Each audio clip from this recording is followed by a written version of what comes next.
चीज हमें याद है जो पिरामिड का क्वेश्चन था, जिसमें अब आप कोई नोट ही नहीं करते हो तो ये भी नहीं बता पा रहे हो कि कहाँ पर हम exact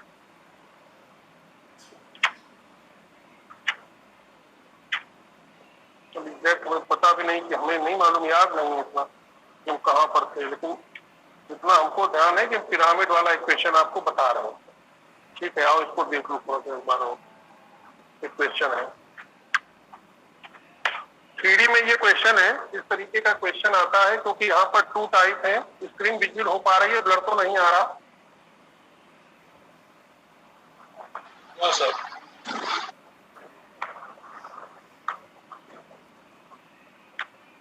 The pyramid defined by the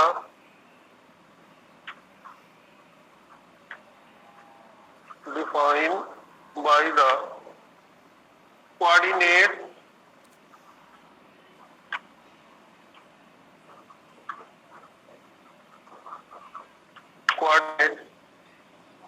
A point है 0 0 0, बी पॉइंट है 1 0 0, सी पॉइंट है 1 0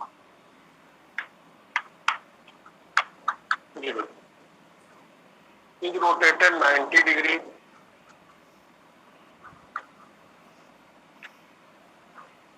rotated 90 degree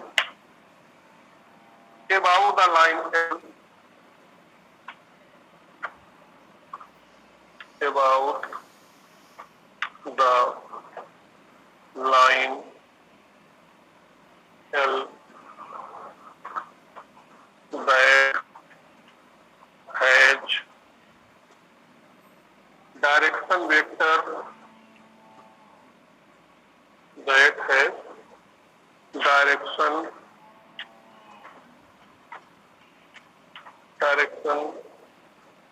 vector v equals to I j plus k.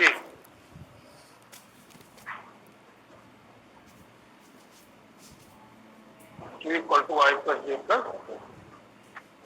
And passing through and screen blur तो नहीं आ रही, सभी दिख रहा है? Yes sir. Passing through the origin,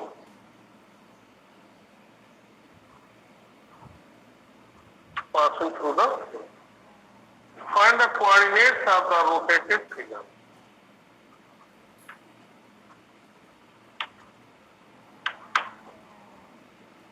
Coordinate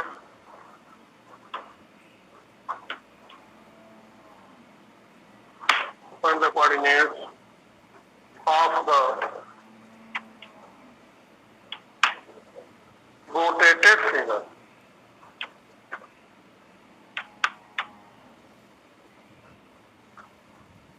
ध्यान दीजिए,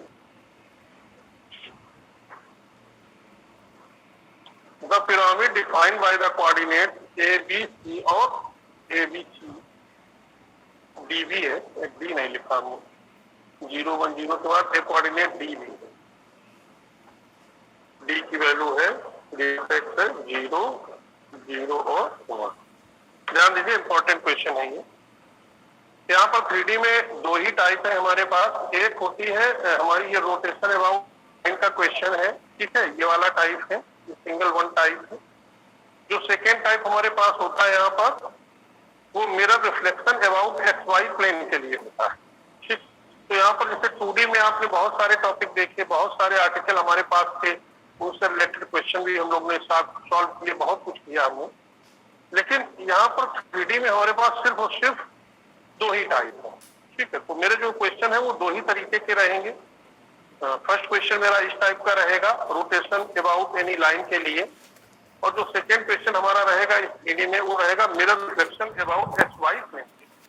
दोनों को समझ लो, लगभग सिमिलर है दोनों, ठीक है, बहुत सिमिलर टॉपिक होते हैं। बस ये है कि इसमें रोटेशन की बात की जाती है, उसमें रिफ्लेक्शन की बात करी जाती है, बस इतना काम है। और मैट्रिक्स आपको याद रखना है। ठीक, एक पिरामिड है, ठीक है, उस पिरामिड की वर्टेक्स गिवन है ए बी सी, और पिरामिड ए की जो वर्टेक्स है वो 0 0 0 है, पिरामिड जो बी है, बी वर्टेक्स है वो 1 0 0 है, पर्टिकुलर जो सी वर्टेक्स है उसकी वैल्यू 0 1 0 है, डी वर्टेक्स की वैल्यू कितनी है 0 0 1। इज रोटेटेड 90 डिग्री, उसको 90 डिग्री रोटेट किया जा रहा है। किसके अबाउट रोटेट किया जा रहा है? अबाउट द लाइन एल के अबाउट। पर्टिकुलर एक लाइन एल है, उसके अबाउट उसको क्या किया जा रहा है? रोटेशन उसका किया जा रहा है। कितना? 90 डिग्री। ठीक, यहाँ पर क्लॉकवाइज रोटेशन चलता है, इसको भी ध्यान रखिएगा 3D में। दैट हैज डायरेक्शन वेक्टर, ठीक है, और वो जो लाइन एल है वो उसका एक डायरेक्शन वेक्टर है। डायरेक्शन वेक्टर जो डायरेक्शन प्रोवाइड करा रहा है उसका एक डायरेक्शन वेक्टर है, जिसकी जो वेक्टर डिफाइन है v equals to I plus J plus. ये वेक्टर है, ये डायरेक्शन वेक्टर है जिसकी वैल्यू क्या लिखी हुई है? आई प्लस के। ठीक है, आई प्लस जे प्लस के। तो आई का मीनिंग क्या हुआ?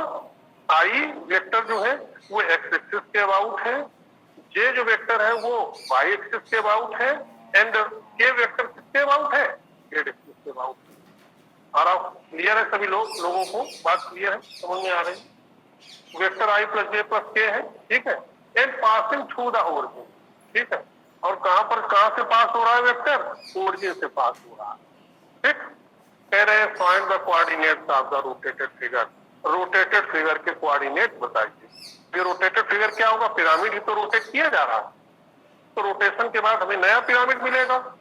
ठीक है, तो जब रोटेशन हो जाएगा, जब न्यू पिरामिड मिलेगा तो वर्टेक्स भी तो न्यू होंगी। बोलो, इतनी बात क्लियर है? बात समझ में आ रही कि नहीं? बोर्ड पे लिखा हुआ दिखाई दे रहा है अनिकेत? Yes sir. ये कहा गया है इस क्वेश्चन।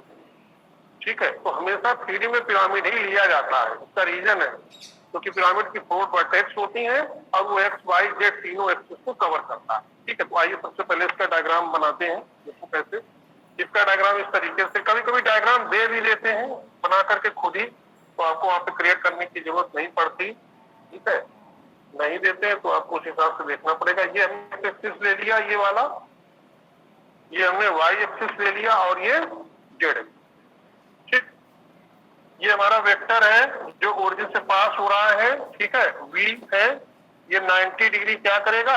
रोटेशन है इसका। ये वेक्टर v है लाइन एल के अबाउट, इस तरीके से। आइए कोऑर्डिनेट से पहले पिरामिड बनाते हैं। ठीक, ओरिजिन से वेक्टर पास हो रहा है इस तरीके से, 90 डिग्री का रोटेशन है क्लॉकवाइज। ए के पॉइंट 0 0 0 है, ये ओरिजिन है, इसकी वैल्यू कितनी है? 0 0 और ये ए पॉइंट हो गया। बी पॉइंट की वैल्यू है 1 0 0, कंटेन वैल्यू 1 0 0। ठीक है, तो एक्स एक्सिस पर कितना है? 1 है। ठीक है, और वाई और जेड एक्सिस कितना है? 0। तो हमने इसको यहाँ पर 1 ले लिया, यानी ये यहाँ से लेकर के इतनी डिस्टेंस 1 है। यही तो होगा 1 0 0। बोलो 1 0 0, यही होगा कि नहीं? Yes sir. सी पॉइंट 0 1 0 है, 1 बीच में है, इसका मतलब वाई एक्सिस पर है वो। ठीक है, तो वाई एक्सिस पर है, तो हमने ये पॉइंट मान लीजिए यहाँ ओरिजिन से हमारी 1 डिस्टेंस हो गई, तो ये हमारा क्या हो गया? सी हो गया, ये 0 0 हो गया। डी पॉइंट 0 0 1, इसका मतलब जेड एक्सिस पर कितना है? 1 है, ये जेड एक्सिस है, यानी ये पॉइंट हमारा डी है और इस डी पॉइंट की वैल्यू है 0 0 और 1। मिला दीजिए सभी को।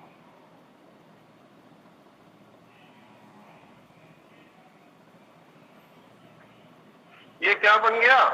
एक पिरामिड बन गया। लग रहा है में पिरामिड जैसा लग रहा है कि नहीं? ठीक है, तो ये तीनों गोला करो भाई, एक्स वाई और जेड एक्सिस में पिरामिड जैसा लग रहा है कि नहीं? पिरामिड तीनों एक्सिस को कवर करते हो। उसके अकॉर्डिंग देखिए कैसे सॉल्व करना। एक फार्मूला आपको बताया था हमने इसमें rotation about any line L का, ठीक है, तो वही फार्मूला इसमें लगेगा। वो फार्मूला ये था, वो फार्मूला था हमारा rotation about any line L equals to, क्या फार्मूला था याद है किसी को? कुछ नहीं याद है, बिल्कुल कोई कॉपी उठा के इसमें बिल्कुल देख नहीं रहा, ये समझ लो। जो भी चीजें हो, जब पेपर एग्जाम आ रहे हो, ठीक है, एग्जाम सिर पर हो, कॉपी उठा करके बिल्कुल देखा नहीं जा रहा है, लाओ एक बार पढ़ ले चीजों को, या लेक्चर जब होने तो उससे पहले जान ले कि किस टॉपिक पर थे। बिल्कुल अननोन जैसा सब कुछ चल रहा है, तो भाई इतना अननोन मत बनो, ठीक है। पेपर देना है, एग्जाम देना, एग्जाम होगा, ऐसा तो है नहीं कि एग्जाम पोस्टपोन हो जाएंगे, इससे ही प्रमोट हो जाओगे, ये नहीं है। एग्जाम देना पड़ेगा। और ग्राफिक्स अपने में बहुत टफ पेपर है, अगर बहुत सटीक तरीके से चेक कर दिया गया तो बहुत कम ही नंबर देते हैं फिर लोग, यही बात है। इसलिए समझो चीजों को, ठीक है। इतना बिल्कुल अननोन ना बनो कि बिल्कुल पता ही नहीं है कि क्या हम यूज कर रहे थे, क्या लग रहा था। सारी चीजें हम ही बोलते हैं, हम ही सॉल्व करते हैं। आप और भी क्लासेस हैं, लोग सॉल्व करके आंसर बता देते हैं तुरंत, ठीक है, आंसर बता देते हैं। मैट्रिक्स का मल्टीप्लिकेशन करके टाइम बहुत नहीं लगता, और आप लोग से हम पूछते रहते हैं, आप आंसर नहीं बताते हैं किसका क्या आएगा। जिससे लग रहा है कि मेरी वॉइस ही नहीं पहुंच रही है किसी के पास। तो ऐसे मत बनो, इस तरीके से थोड़ा उस पर वर्कआउट करिए, ठीक है। कोई चीज ना समझ में आए तो उसको एक बार नहीं 10 बार पूछो, लेकिन कम से कम करो उसको भाई, अपने से भी तो करो एक बार। Rotation about any line L का फार्मूला था, ठीक है, ये बताया था हमने आपको, TP into A B inverse. ये सारी बातें आपके अच्छे के लिए ही हैं, ठीक है, आप समझो इस चीज को। इंटू आर थीटा कॉमा के ए बी का इनवर्स, यानी ए बी इनवर्स बैक एक तरीके से अलाइनमेंट, इंटू टी का क्या हो जाता है, टी माइनस टी हो जाता है। ये वाला फार्मूला था कि नहीं बताओ, rotation about any line L के लिए? Yes sir. बोलो। Yes sir. ठीक है, ये फार्मूला था। कह रहे हैं कि इसमें कहा जाए कि जो हमारा डायरेक्शन वेक्टर है वो v equal to I plus J plus K है। तो हमारा जो डायरेक्शन वेक्टर है v equal to I plus J plus K. अगर इसको हम कंपेयर कर दें किससे, vector v equal to A I plus B J plus C K, तो भैया ए बी सी की वैल्यू कितनी हो जाएगी, बोलो? 1 हो जाएगा। हाँ 1 हो जाएगा। इससे अगर इसका मैग्नीट्यूड निकालें, इसका मतलब क्या हुआ, मॉड वी निकालें, तो अगर मॉड वी निकाले तो वो क्या हो जाता है, under root A square plus B square plus C square, और एबीसी तीनों 1 है, तो मॉड वी कितना आ जाएगा, अंडर रूट 3 आ जाएगा, ठीक। हाँ लेमडा, लेमडा भी था यहाँ पर, लेमडा एक कांस्टेंट था, याद होगा आपको, under root B square plus C square की वैल्यू थी, यहाँ पर बी और सी दोनों की वैल्यू 1 है, तो लेमडा की वैल्यू कितनी हो जाएगी, अंडर रूट 2 हो जाएगी, ठीक। इतना क्लियर, ये बात यहाँ तक क्लियर है? बताइए। अब ट्रांसलेशन की बात करते हैं, ठीक।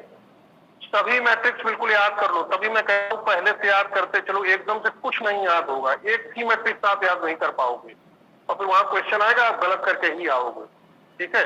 इसलिए पहले से सब याद कर लो मैट्रिक्स, बिना उसके काम नहीं चलने वाला, कोई शॉर्टकट नहीं, कुछ नहीं होगा जब तक आप मैट्रिक्स का याद नहीं रखेंगे, क्वेश्चन तब तक सॉल्व हो ही नहीं सकता।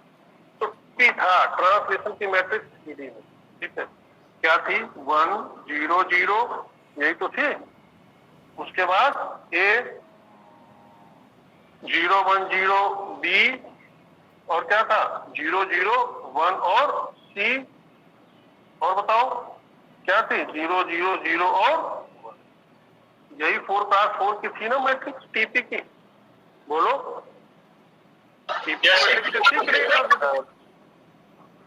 यहाँ पर एबीसी की वैल्यू गिवन है, मैं वेक्टर से एबीसी तीनों 1 है, लेकिन वो 1 यहाँ नहीं रखा जाएगा, ठीक है। उस एबीसी से भी को मत समझना, इसमें ये कहा जाए कि वेक्टर v है वो कहां से पास हो रहा है, passing through the origin, origin से पास हो रहा है, जो हमारा वेक्टर है, ये वेक्टर है, ये गया है वेक्टर, ये कहां से पास हो रहा है? ओरिजिन से पास हो रहा है वेक्टर भी। तो जब वेक्टर ओरिजिन से पास हो रहा है, इसलिए हमारे जो ट्रांसलेटिंग पॉइंट होंगे, यानी जो ए बी सी की वैल्यू होंगी, ठीक है, वो क्या हो जाएंगी? 0 0 और, क्योंकि वेक्टर ओरिजिन से पास हो रहा है इसलिए। ठीक है, तो आप क्या करेंगे? ए बी सी की जगह आप क्या रखोगे? 0 0 और 0, यही तो रखा जाएगा, क्योंकि ओरिजिन से पास हो रहा है। ठीक, इतनी बात क्लियर? तो अगर इस मैट्रिक्स का रिजल्ट कितना आएगा? अगर इस मैट्रिक्स को सॉल्व किया जाए तो इसका रिजल्ट कितना आएगा? 1 आएगा। समझ रहे हो कि नहीं? 0 0 1 0 0 0 0 0 1 0 0 0 0 1, इसका रिजल्ट अगर देखा जाए सॉल्व कर 1 ही तो आएगा। यानी बात हमेशा याद रखनी है कि ओरिजिन के केस में आपके ट्रांसलेटिंग पॉइंट 0 0 हो जाएंगे। जब 0 0 हो जाएंगे, इसका रिजल्ट 1 बनेगा।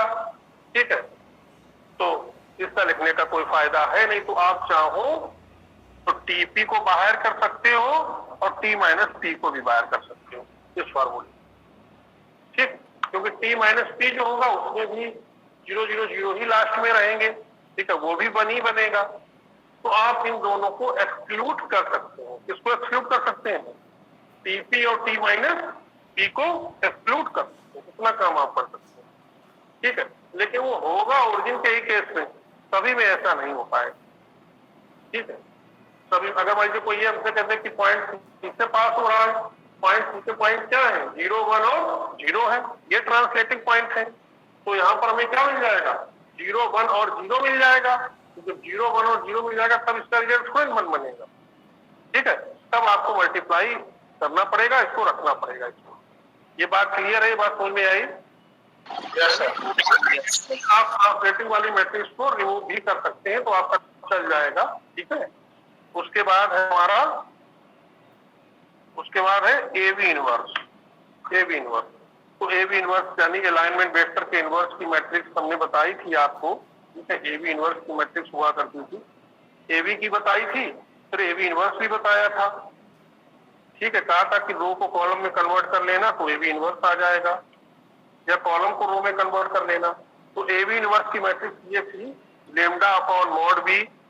ए बी इनवर्स की बात कर रहे हैं, lambda upon mod B 0, A upon mod B 0 minus A B upon lambda into mod B C by lambda B upon mod B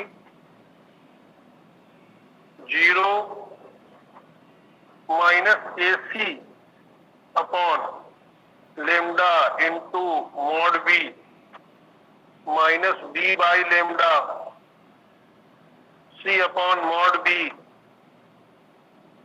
0, और लास्ट रो में क्या है? 0 0 0 और ये मैट्रिक्स ए बी इनवर्स की मैट्रिक्स, अलाइनमेंट वेक्टर के inverse की matrix हुआ करती थी। अगर आपको याद होगा, अगर आपने नोट किया होगा, अगर आपने हमारी बात को पहले ध्यान रखा होगा, तो ये थी अलाइनमेंट वेक्टर। ए बी की मैट्रिक्स बताई थी, फिर हमने आपसे कहा था कि ए बी इनवर्स के लिए उसका एस निकाल लेना है। रो को कॉलम कर दो या कॉलम को रो में कर दो, तो उससे क्या बन जाएगा? मैट्रिक्स बन जाएगा। तो एक मैट्रिक्स से पता है इसका 4 जगह यूज किया जाएगा, 4 टाइम्स यूज है। एक तरीके से आप देखोगे यहाँ पर इसका यूज 2 जगह पे यही हो गया, ए बी और ए बी इनवर्स। इसके बाद रिफ्लेक्शन का क्वेश्चन आता है तो वहां भी ए बी और ए बी इनवर्स यूज किया जाता है। ठीक है, तो वहां पर भी यही मैट्रिक्स यूज होती है, इसी को ध्यान रखना पड़ता है। बस उसमें क्या है कि यहाँ वेक्टर भी है, वहां नॉर्मल वेक्टर एन हो जाता है, बस इतना सा। ठीक, तो अब हमने जो लेमडा और मॉड भी निकाले हैं उसको इसमें पुट कर दीजिए आप लोग। तो लेमडा मॉड भी इसीलिए हमने पहले से कैलकुलेट करके रखे हुए हैं। ठीक है, उन सभी वैल्यू को इसमें पुट करिए इस मैट्रिक्स में। तो सबसे पहले क्या है? लेमडा अपॉन मॉड बी, बोलो सॉल्व करके भाई।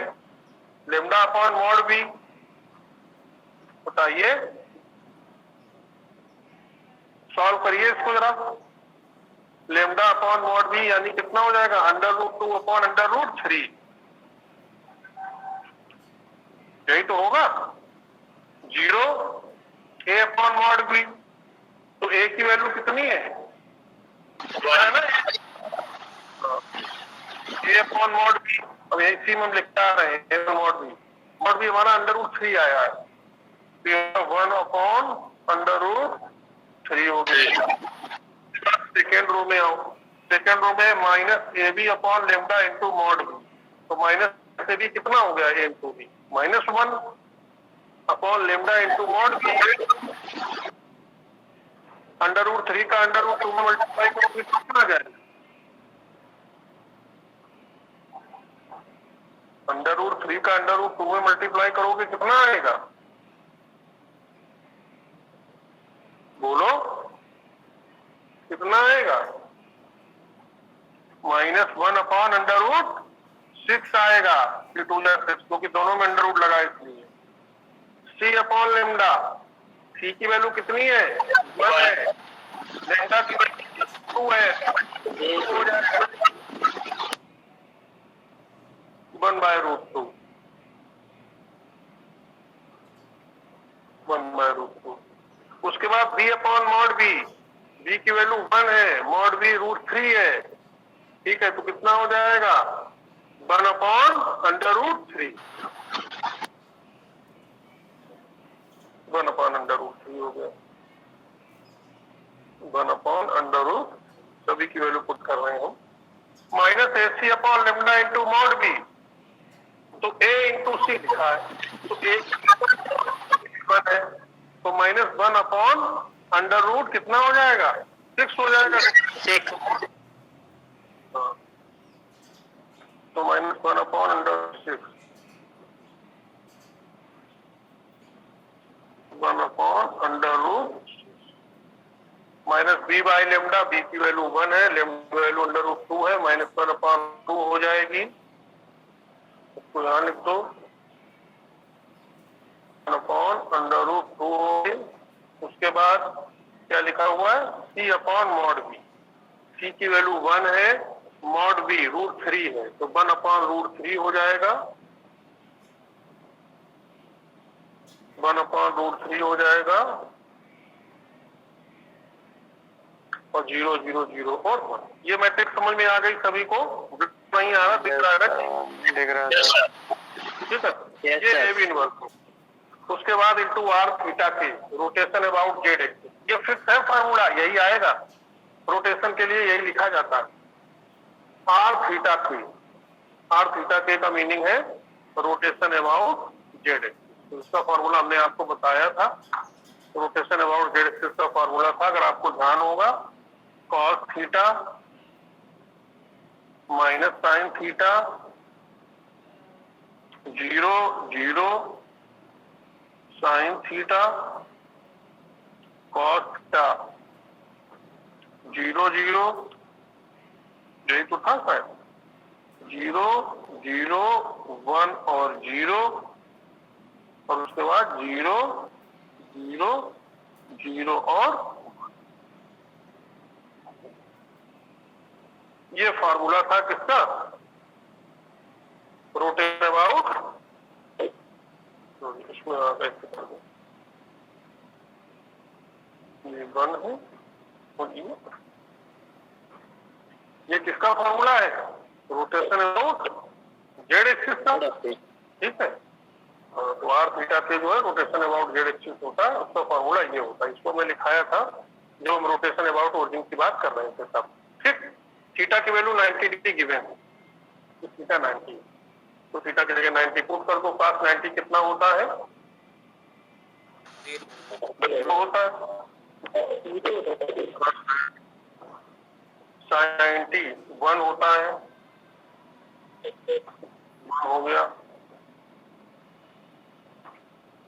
sin 90 1 होता है तो -1 हो गया,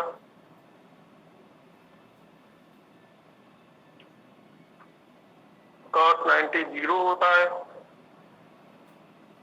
तो 0 हो, ठीक। ये बन जाएगी फोरकास्ट में। उसके बाद क्या लिखा हुआ, इंटू AB, इंटू AB। तो AB के लिए क्या करेंगे, क्या करेंगे? रो को कॉलम में कर दे, ए बी इनवर्स को, यानी ए इनवर्स का इनवर्स निकाल ले तो ए बी आ जाएगा। ठीक है, तो रो को कॉलम में कर दीजिए इसको, हो जाएगा √2/√3 रो है, इनको कॉलम वाइज लिख देते हैं। उसके बाद 0, उसके बाद 1/√3, उसके बाद 0, उसके बाद -1/√6,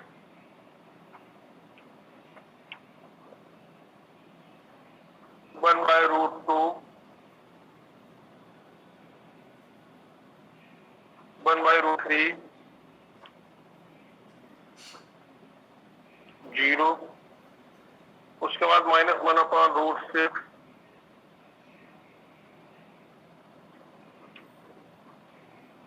-1/√2,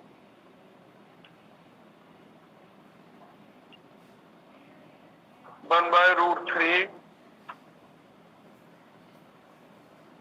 और 0, और 0, 0, 0 और 1, 0, 0, ठीक है, 0 और ये किसकी मैट्रिक्स है? एबी की।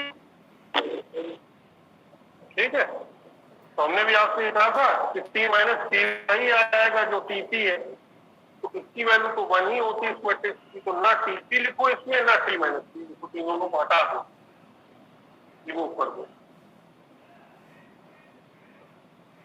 इतना रखो खाली। ये ओरिजिन की वजह से किया, क्योंकि क्यों, कोई फायदा है नहीं मल्टीप्लाई करके उसका, उसकी वैल्यू तो 1 ही रहेगी।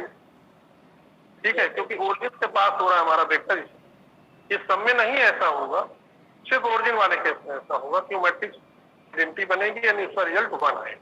ठीक है, टीपी का भी वही आएगा, T माइनस T का भी वही आएगा, तो इसलिए हमने टीपी और T माइनस T की मैट्रिक्स को नहीं लिखा, सिर्फ इन 3 का हिस्सा। अब तीनों का मल्टीप्लाई करो मैट्रिक्स का, इसका मल्टीप्लिकेशन इसके साथ होगा, उसके बाद जो मैट्रिक्स आएगी उसका इसके साथ मल्टीप्लाई होगा, तीनों का मल्टीप्लाई करिए, और थीटा की वैल्यू कितनी है? 90 डिग्री, तो ये आपका आ जाएगा R 90 डिग्री, L, ये आएगी इक्वल्स टू, ये मैट्रिक्स आएगी। ठीक है, तीनों का मल्टीप्लाई करने के बाद तो मल्टीप्लाई करो और इससे आप 90 डिग्री, L निकालो। उसके बाद आपको न्यू वर्टिसेस चाहिए। ठीक है, पिरामिड के ओल्ड वर्टिसेस दिए नहीं है ABCD, तो नए वर्टिसेस कहा गया ना कि coordinate, find the coordinates of the rotated figure. तो रोटेटेड फिगर के कोऑर्डिनेट कैसे मिलेंगे, क्या करना पड़ेगा?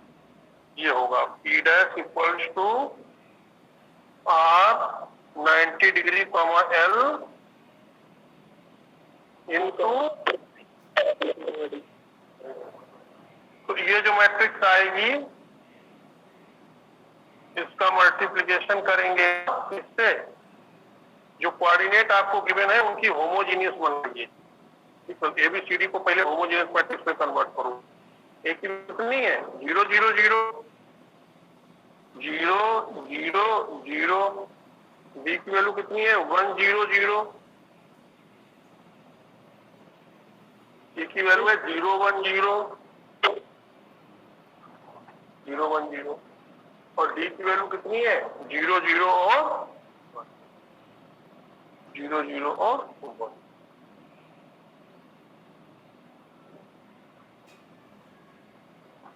ठीक, और लास्ट वाली रो में क्या रहेगा? 1, 1, 1 और 2। ये होमोजीनियस फॉर्म हो गई किसकी? जो पिरामिड गिवन था उसके वर्टेक्स। ठीक, होमोजीनियस कोऑर्डिनेट मैट्रिक्स बन गई। लास्ट में 1, 1, 1 इसलिए किया जाता है कि होमोजीनियस फॉर्म होती है मैट्रिक्स की।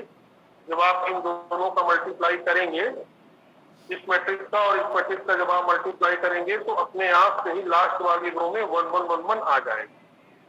ठीक, तो उससे आपको क्या मिलेंगे?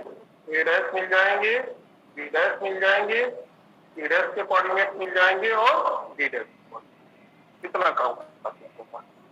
लास्ट में आपको पी डैश भी निकालना है, यानी पी डैश की मैट्रिक्स भी निकालनी है, तो पी डैश से ही A dash, B dash, C dash और डी डैश इतना काम करता है।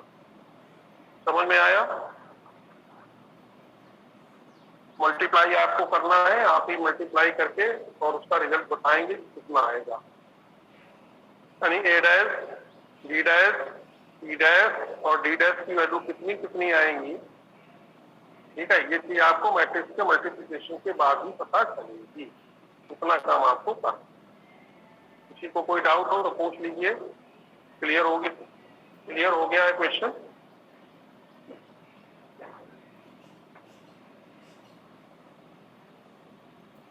ये क्लियर है बात? समझ में आ गया?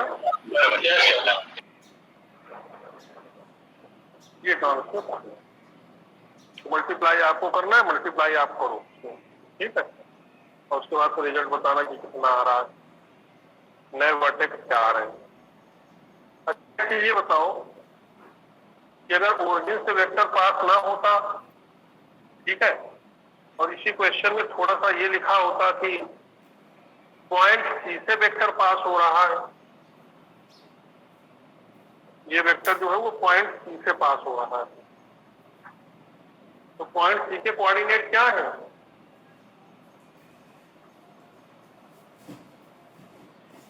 पॉइंट सी के कोऑर्डिनेट क्या लिखे हुए हैं?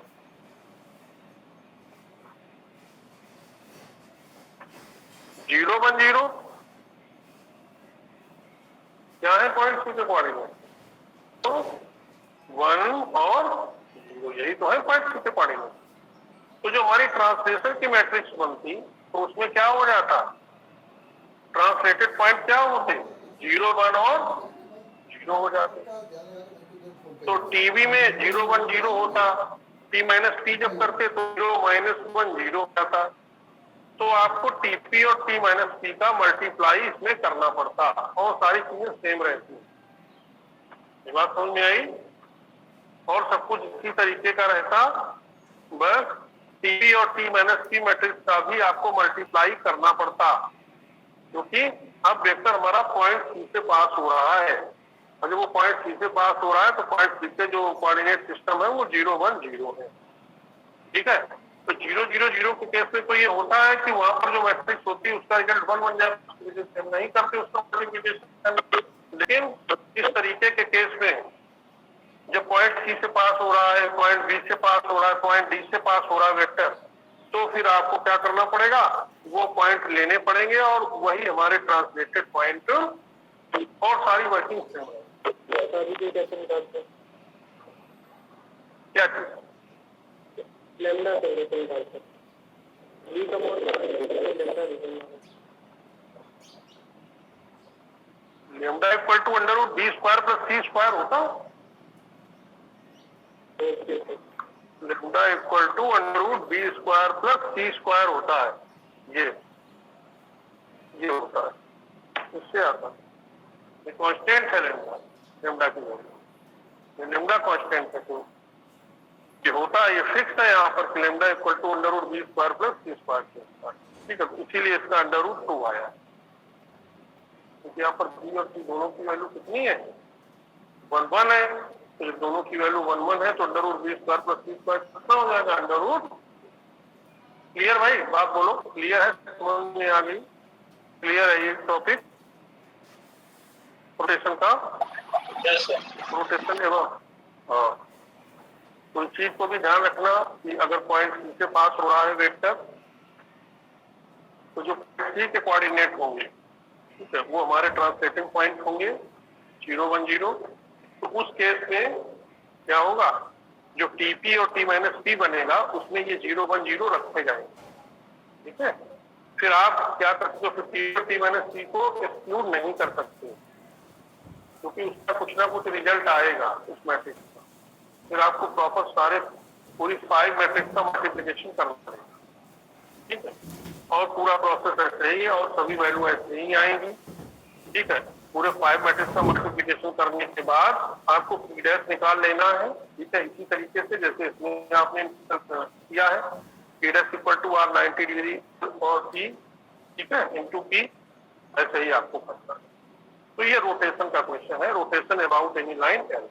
कल जो है आपको हम मिरर रिफ्लेक्शन का बता देंगे कि मिरर रिफ्लेक्शन के लिए हम क्या करते हैं वहां पर, और सब कुछ सेम रहता है। मिरर रिफ्लेक्शन थीटा की जगह ये जो रोटेशन है उसकी जगह हम लोग उसका यूज करते हैं मिरर रिफ्लेक्शन में।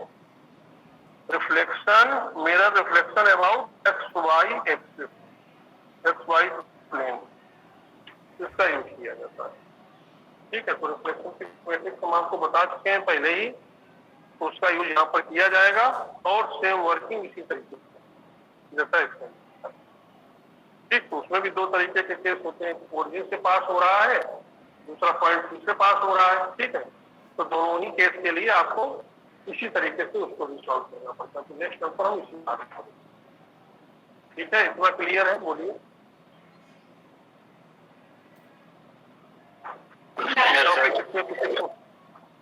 इस टॉपिक में किसी को कोई डाउट हो तो पूछ लो, अगर कोई चीज समझ में नहीं आई है तो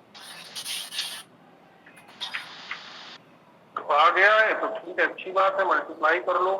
तो मल्टीप्लाई करके जो है रिजल्ट निकाल लीजिए, इतना काम करना है आप। और पढ़ाई करो, सभी लोग पढ़ाई करना शुरू कर दो, क्वेश्चन लगाओ, हलचाल लगाओ, जो उसमें क्वेश्चन गिवन है उनको देखो, सारे क्वेश्चन सॉल्व हो जाएंगे क्योंकि उसमें हमने सभी क्वेश्चन किए। ठीक है, यूनिट वाइज ये देखो कि किस तरीके के क्वेश्चन आते हैं पेपर में। थ्योरी भी बहुत कुछ आती है करने के लिए, उसको भी देखो, उसको भी याद करो। यूनिट 5 और 6 याद करो, multimedia, multimedia and it's uses. ठीक है, यहाँ काम है, याद करना पड़ेगा आपको, बिना उसके काम चलेगा नहीं। उसके क्वेश्चन आते हैं पेपर में, लॉन्ग में भी आता है, शॉर्ट में भी आता है। छोटे छोटे क्वेश्चन जैसे एलईडी क्या है, एलसीडी क्या है, ठीक है, उसके बाद प्लाज्मा डिवाइसेस क्या होती हैं, इनपुट आउटपुट तो मान लीजिए आपको मालूम ही है, ग्राफिक्स क्या होती है, ठीक है, उसके एप्लीकेशन क्या होते हैं, उसके बाद उसके एडवांटेज क्या है, इस तरीके के जो क्वेश्चन है, जीयूआई से क्या समझते हैं, इस तरीके की जो चीजें हैं इनको याद करो। ये सब चीजें लिखी हुई हर जगह, इनको थोड़ा छोटी छोटी चीजें याद करो, ये सब ऐसे क्वेश्चन आते हैं शॉर्ट नोट में आपसे पूछे जाएंगे ये। ठीक है, अभी से याद करना शुरू कोई हो पाएगा, एकदम से कोई एक ही 2 दिन में तो तैयार हो नहीं जाएगा सब, कितना काम करना। समझ में बात आई? सर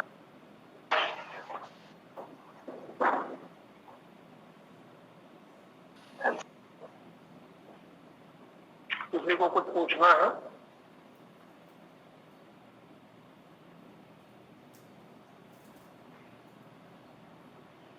किसी को कुछ पूछना हो, कोई डाउट हो तो बताइए। No sir. ठीक है, तो फिर टाइम हो गया है, अब नेक्स्ट पर बताएंगे। Next topic